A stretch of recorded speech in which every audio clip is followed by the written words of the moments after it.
This is Dragon City. This is a game that I have played for many years.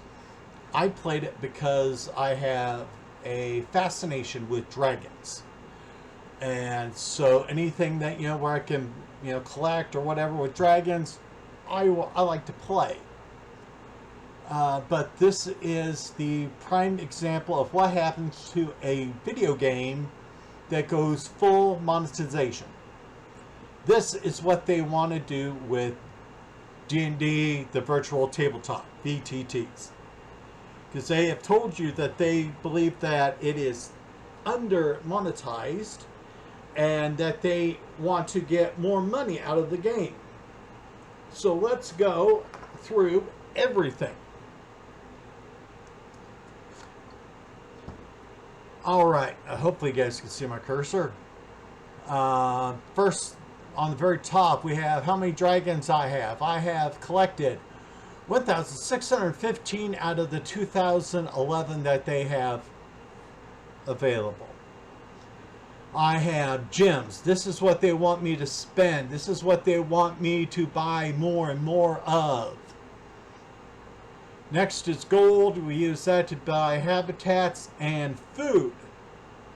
Each one of these icons here is a habitat.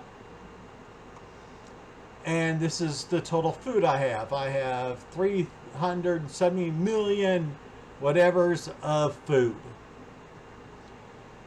And we have all these different islands. And we have to buy every single one of these damn things.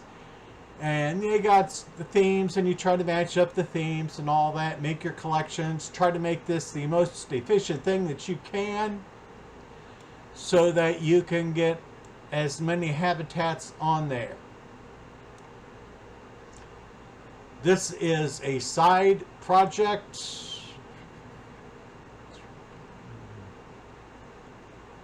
Alright, you can see where I got, how far I am. I've got this completed. I'm doing the extra rewards right now. And this thing usually costs around $20, between $14 to $20, and it lasts for 4 weeks. And they give you these cheap little rewards to get money out of you. Dragon City added a new one yesterday.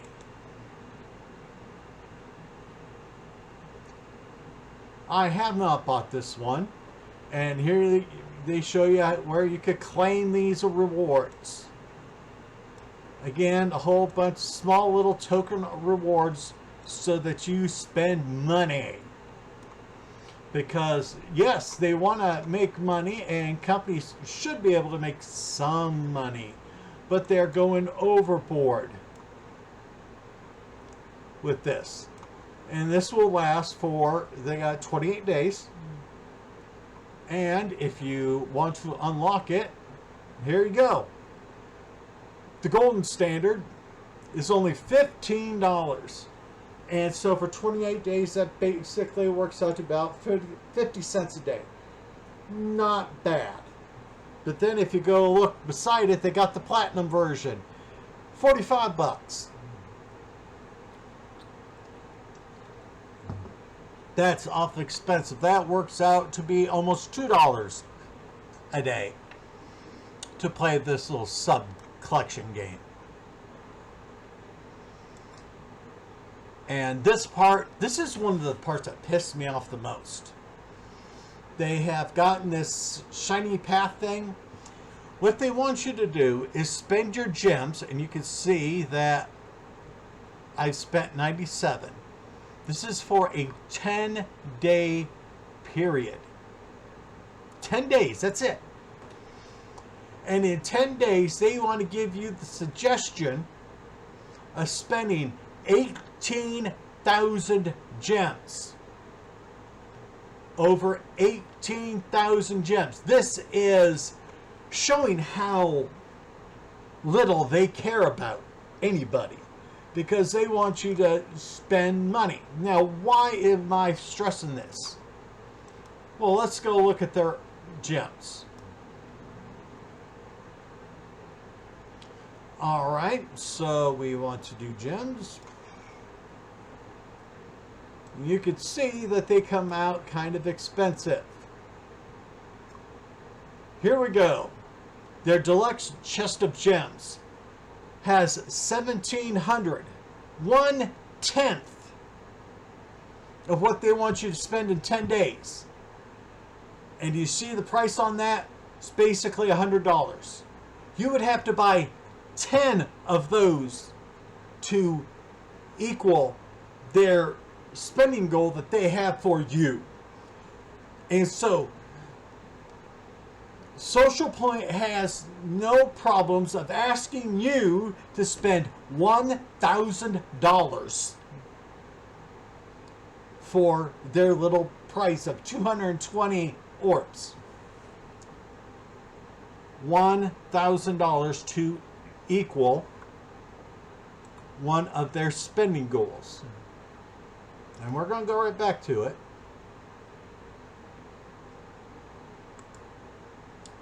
Okay, there we go. $1,000 for that. That's all you're getting. 220 orbs. That basically equates to roughly $5 an orb.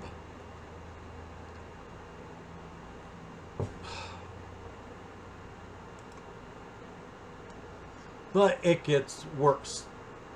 Now, for all of you that want to defend WotC, they want to monetize everything.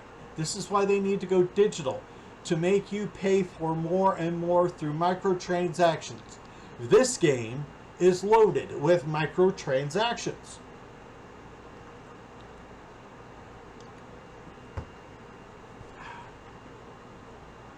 Offers. Okay, here's my list of offers. Okay, $10 wouldn't be bad. No, it's worse. They got $15. Then they have this offer. To buy 2,200 gems, it's going to cost you $70. And so, and this is what, and you get a few little extra things down at the bottom. But you would have to buy 8 of these to cover those 220 orbs. And 8 times 70 is $560. Okay, that is a lot of money that you guys should not be putting on a game. Here's 9. Here's something for $5. But for some of their dragons, like this one right here, it's $21. Most of these things are going to be roughly $20. And they don't care about you. This is one dragon that I was collecting, and I'm not going to be anymore. Today is the last day that I play Dragon City. 20, there's another 20, another 20. It is expensive if you want to get all the little things.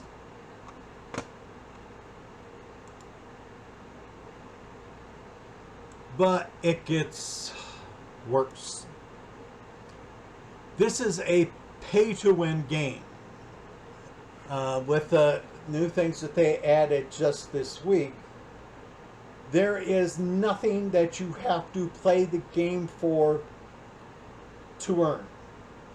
You can buy orbs, all that you want to. You have to buy the gems and to pay for the orbs.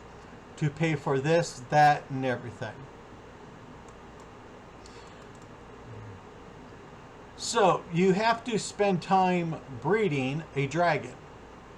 Not anymore. Let's just go right here. We'll rebreed one.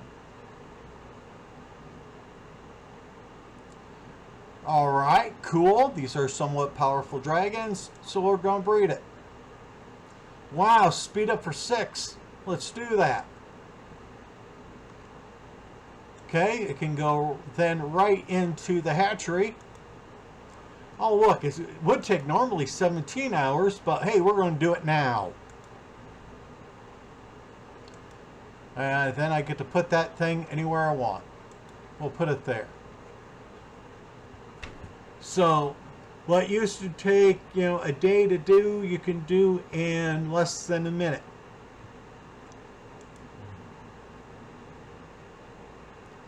So we're going to go look at this dragon that here. And so the food, you feed it and it's going to go up in levels. Obviously, that's for the game. And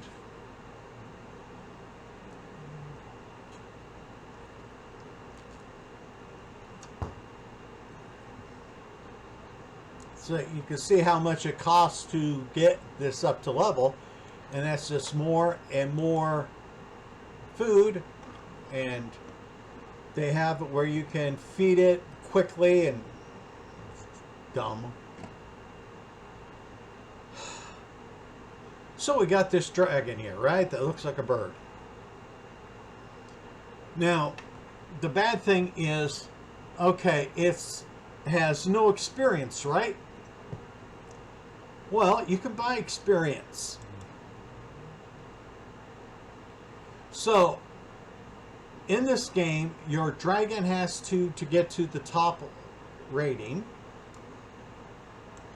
which is Platinum 3, they have to win 500 battles. So this dragon, bird thing, has no battles to it. But hey, I could buy one. And there you go. So you can buy experience. What is the one thing we're supposed to earn in our role-playing games? It's experience. That's how our characters in many games advance in level. That's how they get better, stronger. But you don't have to earn it now. You can just buy it.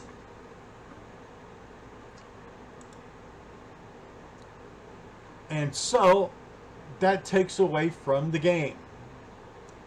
It does get worse.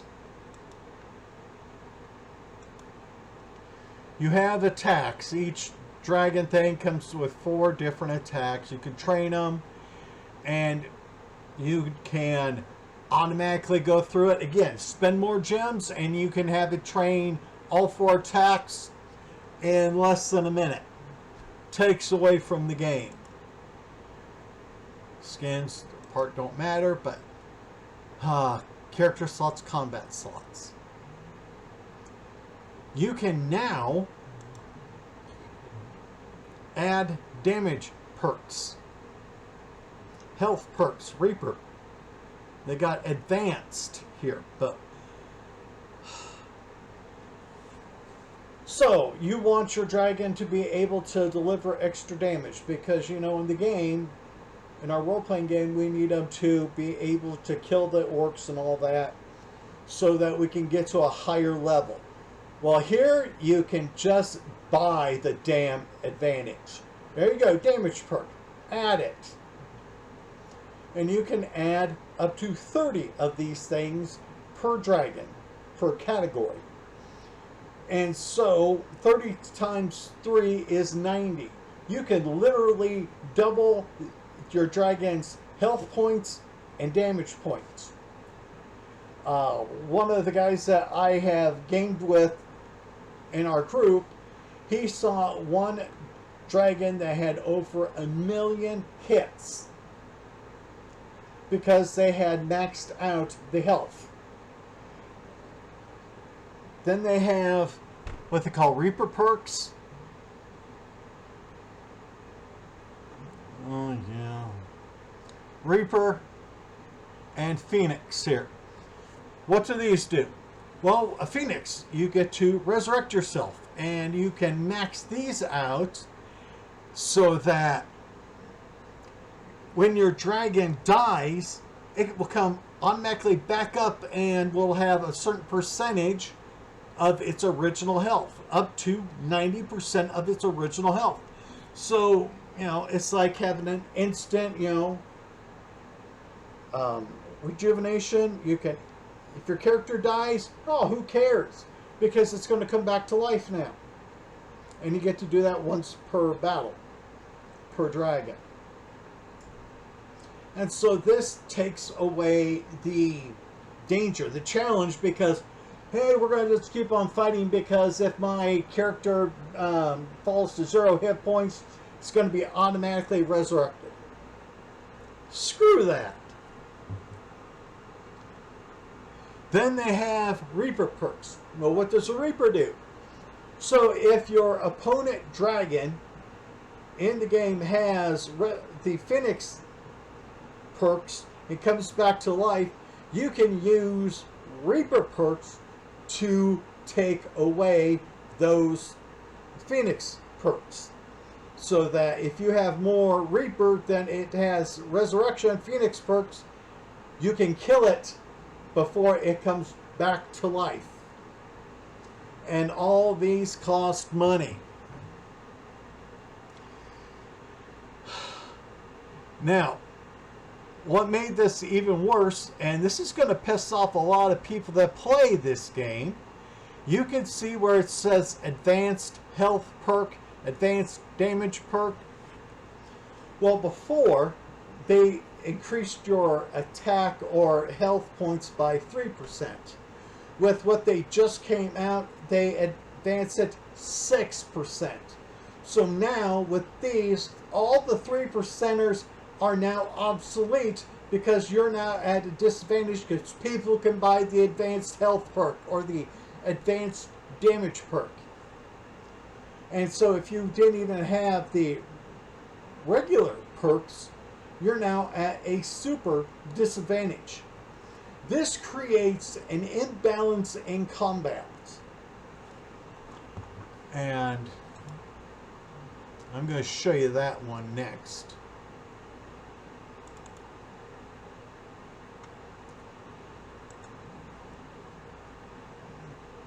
So we're going to the arenas. This is where we do our combat at. Yeah, screw you. So, in the corner of every lower right hand corner of all the dragons, you can see all these little arrows pointing up. Those are your perks. I have a little bit of a Phoenix perk here because this is my most powerful dragon. And then I increased its health by 24%. There's 8 perks on it.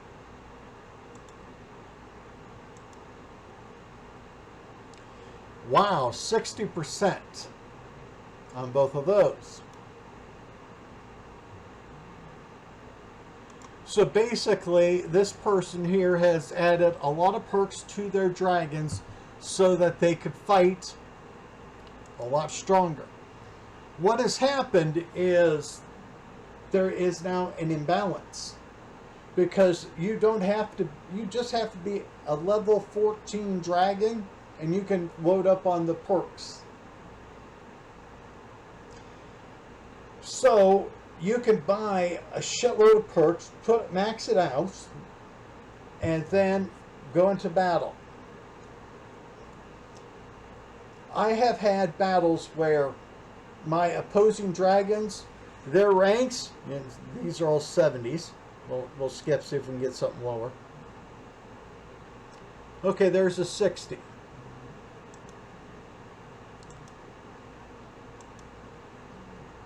Man, I might actually be able to beat this one. Yeah. I have had it where one 40th level dragon killed all 3 of my level 70 dragons. So let's break this down to more D&D terms. I had a level 4 dragon kill 3 level 7 dragons. Now, we all know that the higher the level the opponent is, the harder it is to deliver a critical. Not in this game. I have had days where, or where you can see at the bottom you can have 6 fights where I've lost all of them by lower level dragons because they have all the perks and all that. So let's go select a dragon.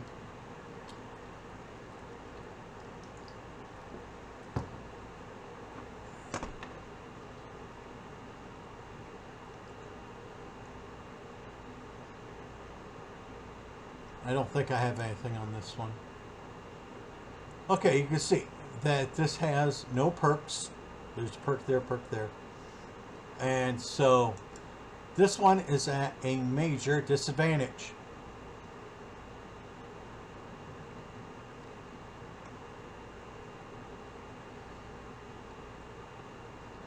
Okay. And there you can see this one has the Reaper and Resurrection on it.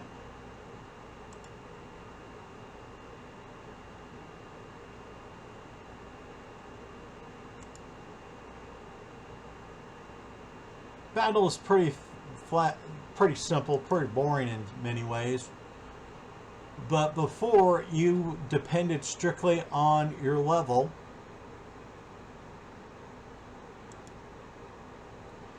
To determine results. You know, if you have 3 70th level characters or dragons,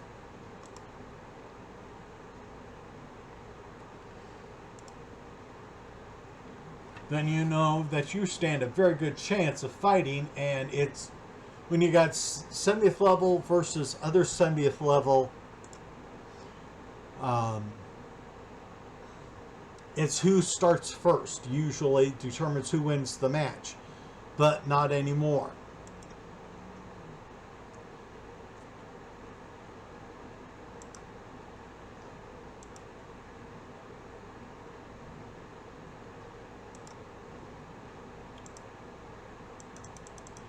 Oh yeah, and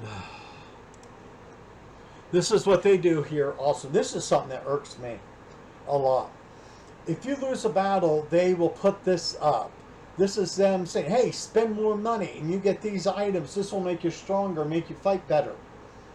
It's only 400 gems. They want to throw monetization, microtransactions at you every chance they get. And I hate this. I mean, I wanted to play this game because it was fun.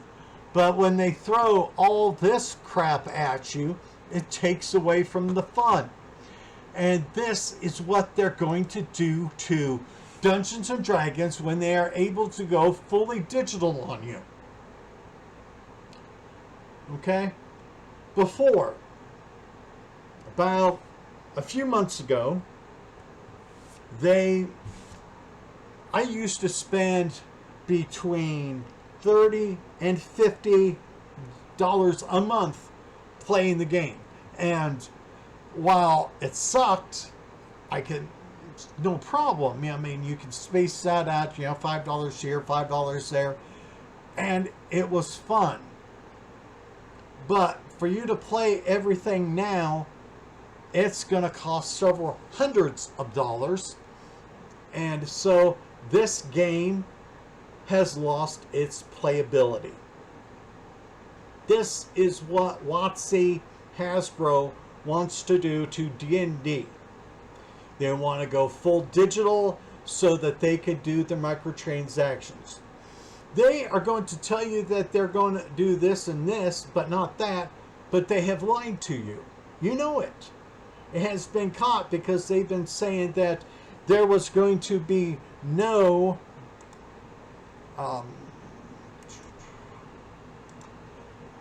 they were saying that there was going to be none of these major transactions, but they are. Okay? They have said they're not going to do this, but do it. How many times have they said that they're not going to do AI art, but yet we have AI art in the products that they're putting in? And now they're basically at a point where they're saying, yeah, we're going to embrace AI and play the game. So they hired somebody that was a video game merchandiser. So that's not the right title. Somebody that will design all of those microtransactions in the game. That's somebody that Hasbro WotC has hired to play the game, to make us pay for the game. Okay? So what I showed you is what they want you to do. They want you to pay for every little thing. And so this is what's going to happen. Skins, they're going to say, you want to look cool? We have this suit of armor here. And this suit of armor is cool looking, isn't it? It's got all the little, some gems and all that on there. And you're thinking, okay, that looks good. That's $6.99. Okay. But for $11.99, you can get the same suit of armor, but it'll make you immune to a certain type of attack. And so you are going to want, well, yeah, I would love to be immune to this. Maybe it's immune to poisons. Then I can, fight wyverns and all that. Okay? So then you bought it. Okay? Well, other people are going to buy it, so now everybody who doesn't have it is at a disadvantage. Well, they're going to do the same thing with weapons. Here's a cool sword, but here's something better. This is a +5 Holy Avenger sword. Look at that shiny gold hilt and whatever. Or because of people like flashing and all that, they are going to have flaming swords or ice swords and all that deliver elemental damage along with regular damage. They are going to have swords that are going to make it easier for you to hit the opponent and all that. And each one is going to cost you money. And so this is what WotC wants to do. They were going to take away all of the gameplay, all the enjoyment, because you're going to have so many people on the VTTs that are going to be buying the swords, the armors. They're going to want these extra potions, health potions and all that, so that you can last longer and that in the game. Which does what? It takes away from the game because you lose the challenge. Because if you got the money, honey, you'll have all the time in the world to pull out your sword and kill whatever. You're down to 1 hit point. Here, drink your potion. You're fully healed and all that. And that takes away from the game. There would be no reason to play it because there's no challenge. Now, for some of you, that's not going to matter. I'm a crunchy game player. That means I like the rules. I like challenges. I want to be able to go into a cave and go, I think there's a dragon in there. I got enough stuff. I think I can take it. Come on, guys. Let's go. But there are crispy gamers that want to do it, and I rolled my dice one time, and with that, I slayed the dragon, recovered the treasure, and I took 1 hit. And, there's no challenge there. If you do not want a challenge, go ahead and play the VTT. But if you need a challenge, don't. So what do? You shun, you do not buy the digital product. You already seen it this week, or last week, where WotC decided they were going to remove all the 2014 content and just put in the new content, and they told you to homebrew all of the older product and add it. Okay? They don't care about you. The only reason why they caved is because they were having too many people upset with them. So they're going to constantly do this. You don't matter. Now, I don't play D&D, but I'm trying to warn everybody what's going on here. I have an advantage. I play Rollmaster. Rollmaster, 2nd edition, is out of print. I have all the books for it, and so I can play Rollmaster 2nd edition whenever I want to. I don't have to worry about ICE coming along and editing a book. If you are a digital person, that's going to happen. It is happening. Okay? They are already doing an errata on the player's manual, the 2024 player's manual. And so they are going to be editing that book digitally. And so if you had it, you might not have it anymore. And that's a sad reality. ICE, Iron Crown Enterprises, can never take my books away from me. I have them for the rest of my life. If you go digital, you run the risk of losing books. There was a video, Dungeons and Discourse, I believe it was. Dragons and Discourse. She was talking about how they are going to be editing books. Well, they're going to be editing everything. And what happens when they decide that they are no longer going to cover digital books? Meaning, oh, this one's old, we need people to buy a new book. Let's remove it. You might have had the digital, let's go, Curse of Strahd, I believe it's called. Then all of a sudden, one day, you could go play it, and it's gone. You can't get it back, because WotC decided that they weren't going to carry it anymore. So you could buy things digitally and have them taken from you, and there's absolutely nothing you can do. So what do? There are websites like The Trove that have every single D&D module, component, whatever you want to call them, from 1st edition to 5th edition. They're free. You can just download the PDFs and you can have them on your computer. Okay? So you can still get them and have them on your computer. And if you do them that way, WotC can't touch them. And you also don't have to send WotC 1 penny. Okay? This would be a way to take away the profit margins from WotC. They are so fixated on getting every penny out of you. Well, here's an option to make sure that they don't get every penny out of you. So that's enough for this rant. Dragon City, I can no longer play because they turn it into a full-fledged pay-to-win game. That's what WotC wants to do to D&D. Unless you like giving everybody else your money, don't. There are alternatives. There are options for you. So everybody, please take care and be at peace. And leave your comments down below.